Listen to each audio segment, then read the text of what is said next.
wa tu'inu 'ala nawabil haqq, ya, wa taqrid dhaif. Kata Khadijah radhiyallahu taala, engkau adalah seorang yang suka bersilaturahmi, engkau adalah seorang yang jujur dalam berkata, engkau selalu membantu orang yang tidak mampu, bahkan engkau bekerja dan hasilnya kau berikan kepada orang yang belum bisa mandiri, engkau senantiasa menjamu tamu, dan engkau senantiasa membantu orang terkena musibah. Orang yang seperti engkau tidak akan dihinakan oleh Allah Subhanahu wa taala. Lihat bagaimana Khadijah menenangkan hati Nabi sallallahu alaihi wasallam. Tidak seperti sebagian istri-istri kita dan istri-istri Anda yang kita sudah pusing tahu, Mas, tambah buat pusing lagi.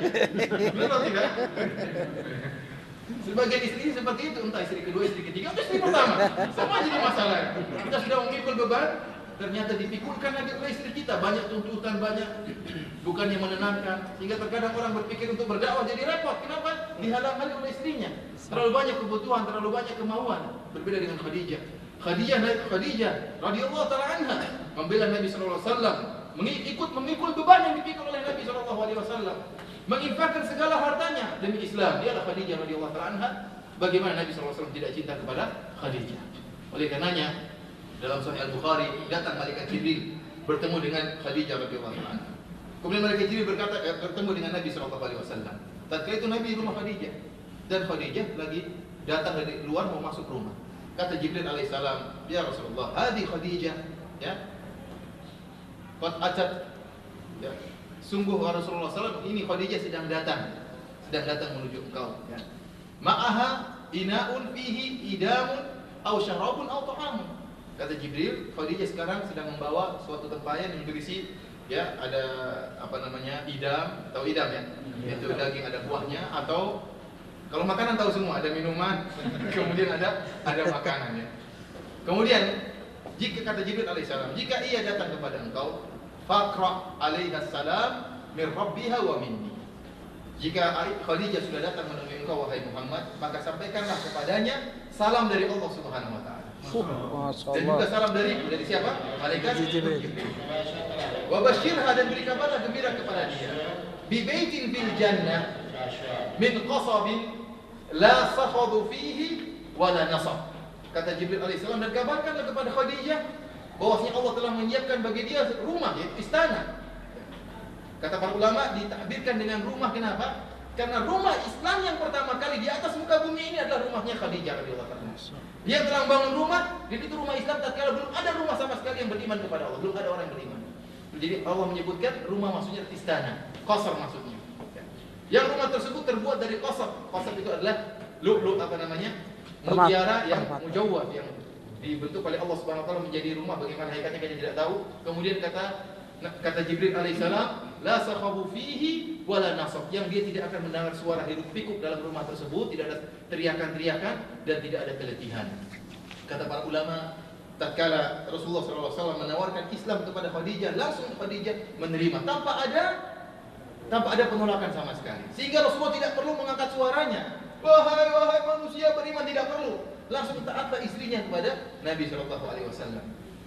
Khadijah radhiyallahu anha senantiasa taat kepada suaminya. Tidak pernah membuat suaminya sampai butuh untuk mengangkat suara. Tidak pernah. Apalagi Khadijah sampai mengangkat suara. Berbeda dengan sebagian istri-istri yang solehah yang di sini. Terkadang membuat suaminya mengangkat suara, terkadang dia mengangkat suara. Terkadang dia mengangkat suara. Inilah Khadijah radhiyallahu anha adalah ibu kaum mukminin yang pertama yang hendaknya ditiru oleh wanita-wanita salihat yang ada di zaman kita sekarang ini, yang telah dijanjikan oleh Allah Subhanahu wa taala dengan surga, dengan istana yang ada di surga. Inilah cinta pertama Nabi sallallahu alaihi wasallam yang sulit dilupakan oleh Nabi sallallahu alaihi wasallam. Sekarang kita cerita tentang sebuah kalung milik Khadijah. Ini kalung yang membuat Nabi ingat kembali kepada Khadijah. Bagaimana kisah kalung ini? Ceritanya, Rasulullah SAW menikah dengan Khadijah, kemudian dianugerahi 4 orang putri, ya. Di antaranya Ruqayyah, siapa lagi? Ummu Kalsum, kemudian Zainab, kemudian Fatimah. Kemudian sebelum Nabi SAW diangkat menjadi seorang Nabi, Nabi SAW sempat menikahkan putri-putrinya dengan orang-orang Quraisy. Di antaranya Ruqayyah atau Ummu Kalsum dinikahkan oleh Nabi SAW dengan Utbah bin Abi Lahab, anaknya Abu Lahab. Siapa Ruqayyah atau Ummu Kalsum? Kemudian Nabi SAW juga menikahkan Zainab, putri Nabi, dengan Abul As bin Rabi', yang juga semuanya dalam keadaan musyrik tatkala itu. Nabi sendiri belum jadi Nabi. Kemudian tatkala Nabi SAW diberi karunia oleh Allah Subhanahu wa taala, dimuliakan sehingga diangkat menjadi nabi. Kemudian berimanlah Khadijah radhiyallahu taala anha, dan seluruh anak-anak Nabi juga beriman. 4 putrinya seluruhnya beriman kepada Nabi sallallahu alaihi wasallam, termasuk Zainab radhiyallahu taala anha. Tatkala orang-orang kafir Quraisy mengetahui Nabi sallallahu alaihi wasallam mendakwakan Islam, maka mereka hasad, mereka dongkol kepada Nabi sallallahu alaihi wasallam. Kata mereka, ya kita bikin sibuk Muhammad itu, kita bikin sibuk dia. Biar dia urus anak-anaknya, sudah ceraikan putri-putrinya, biar dia ngurus putri-putrinya. Akhirnya mereka pun berjalan menuju Utbah atau Utaibah bin Utbah bin Abi Jahal, anaknya Abi Lahab. Utbah bin Abi Lahab, anaknya Abu Lahab. Kemudian dia mengatakan, wahai Utbah, ceraikanlah istrimu, kembalikan kepada Muhammad. Kata Utbah, saya punya syarat. Kami akan mulai persyaratanmu. Wanita mana saja yang kau kehendaki dari Quraisy akan kami nikahkan sebagai ganti istrimu.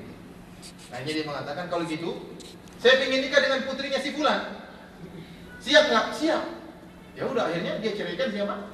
Ruqayyah atau Ummu Kalsum.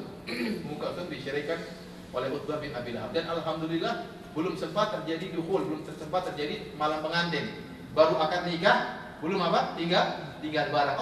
Tinggal barang. Allah menyelamatkan putri Nabi SAW dari putranya Abu Lahab. Zainab radhiyallahu taala anha sudah terlanjur menikah dengan siapa? Abul As bin Rabi'. Dan Abul As tatkala Nabi mendakwakan Islam, dia tetap musyrik. Dia tidak masuk Islam. Tetap bertahan dengan agama kesyirikan. Datanglah orang-orang kafir Quraisy, pembesar-pembesar Quraisy bertemu dengan Abul As. Mengatakan, wahai Abul As, jika kau mau menceraikan sahibatku, kau ingin menceraikan istrimu, kami akan berikan kepada engkau wanita yang kau kehendaki dari Quraisy. Kata dia, saya tidak mau.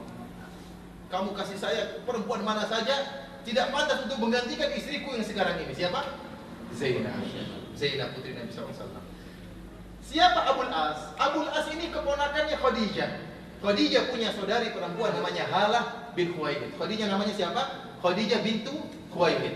Punya saudari perempuan namanya Halah bintu Khuwailid. Halah ini punya anak namanya siapa? Abul As. Abul As ini keponakannya siapa? Khadijah. Dan Khadijah inilah yang telah menasihati Nabi, wahai Rasulullah, nikahkanlah putrimu Zainab dengan keponakanku. Dan Nabi SAW nurut dengan Khadijah.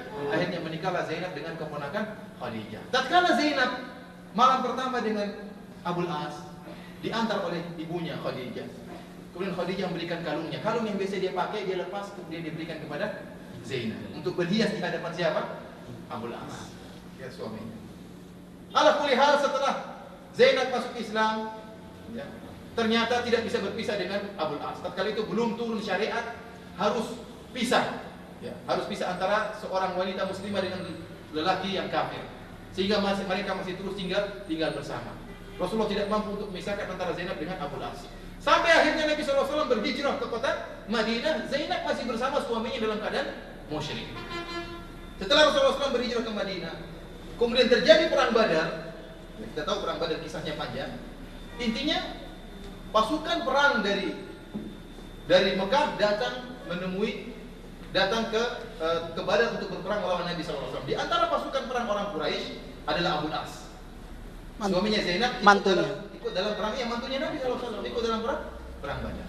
Setelah terjadi perang, akhirnya banyak pembesar-pembesar Quraisy yang tewas dan banyak yang ditawan. Ada sekitar 70 orang yang ditawan. Di antaranya Abbas bin Abdul Muttalib, paman Nabi yang masih dalam keadaan musyrik. Kemudian Aqil bin Abi Thalib, saudara laki-lakinya Ali bin Abi Thalib, dan di antaranya Abul As. Abul As suaminya Zainab. Maka Nabi SAW menyampaikan kepada orang-orang kafir Quraisy, barang siapa yang ingin membebaskan tawanan mereka, silakan dengan bayaran. Akhirnya didengar oleh orang-orang kafir Quraisy bahwasanya Rasulullah SAW minta tebusan.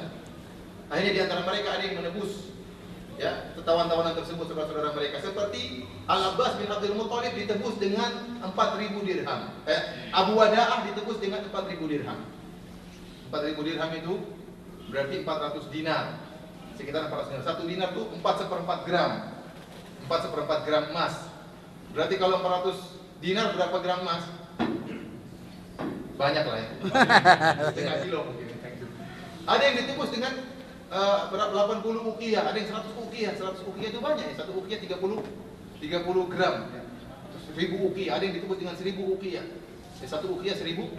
1 uqiyah 30 gram. Kalau 1000 uqiyah berarti 3 kilogram. Banyak ditebus dengan uang yang banyak. Tinggal Abul As. Sementara istrinya dalam keadaan miskin. Siapa? Zainab radhiyallahu ta'ala. Tatkala Zainab mendengar suaminya ditahan, maka dia pun ingin menebus suaminya. Cinta kepada suaminya. Dia punya anak dari suaminya. Di antaranya anak Abul As siapa? Umamah ya. Nanti yang disebutkan dalam hadis bagaimana Nabi SAW sholat pernah gendong Umamah. Umamah ini putrinya siapa? Putrinya Abul As yang digendong oleh Nabi SAW tatkala sholat. Intinya akhirnya Zainab pun mengirimkan sebagian harta yang sedikit dan dia taruh kalung siapa? Khadijah. Taruh kalung Khadijah untuk menebus apa? Suaminya.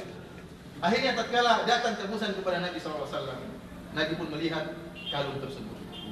Faraqalaha riqatan syadidah. Disebut dalam hadis sampai Nabi SAW benar-benar sedih tatkala melihat kalung tersebut. Ingat kepada putrinya Zainab yang miskin sendirian di mana di Mekah. Dan ingat juga kepada cinta pertamanya siapa? Khadijah. Itu kalung pernah dipakai di leher Khadijah radhiyallahu ta'ala. Pernah sering dilihat oleh Nabi SAW. Sekarang menjadi tebusan siapa? Menantunya. Akhirnya Nabi SAW sangat bersedih. Akhirnya Nabi SAW tawarkan kepada para sahabatnya, bagaimana kalau kita bebaskan Abul As tanpa bayaran sama sekali? Kata mereka setuju.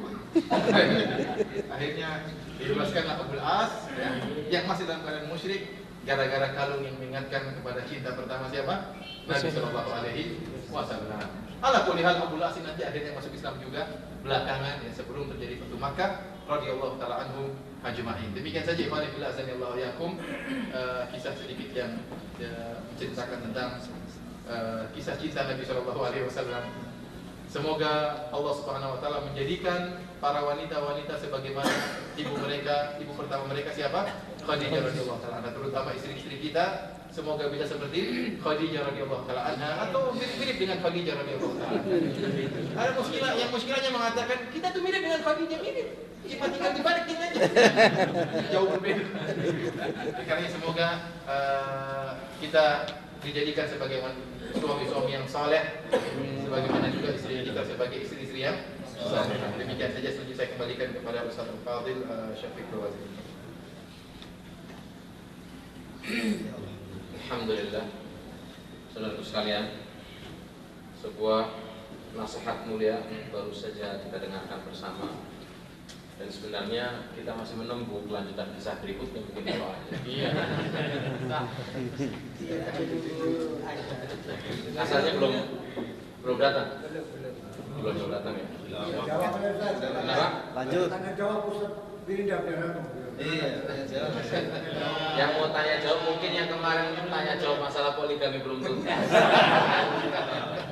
Pada kesempatan hari ini pada waktu kajian itu silakan. Tapi ala kulli hal asya dalam berjalan suara. Dan mungkin kita isi kesempatan luang ini untuk tanya jawab. Silahkan apabila ada yang ingin bertanya, maka kami tunggu. Tidur kajian juga nggak apa-apa lah biar sambil makan. Iya, silahkan. Ya. Mungkin menyimpang dari topik. Menyimpang atau enggak masalah. Masalah takdir. Jadi masalah takdir. Jadi kita kan tahu kalau takdir udah dibuat sebelum menciptakan manusia kan. Jadi semuanya kita berkata saya sudah berusaha, ntar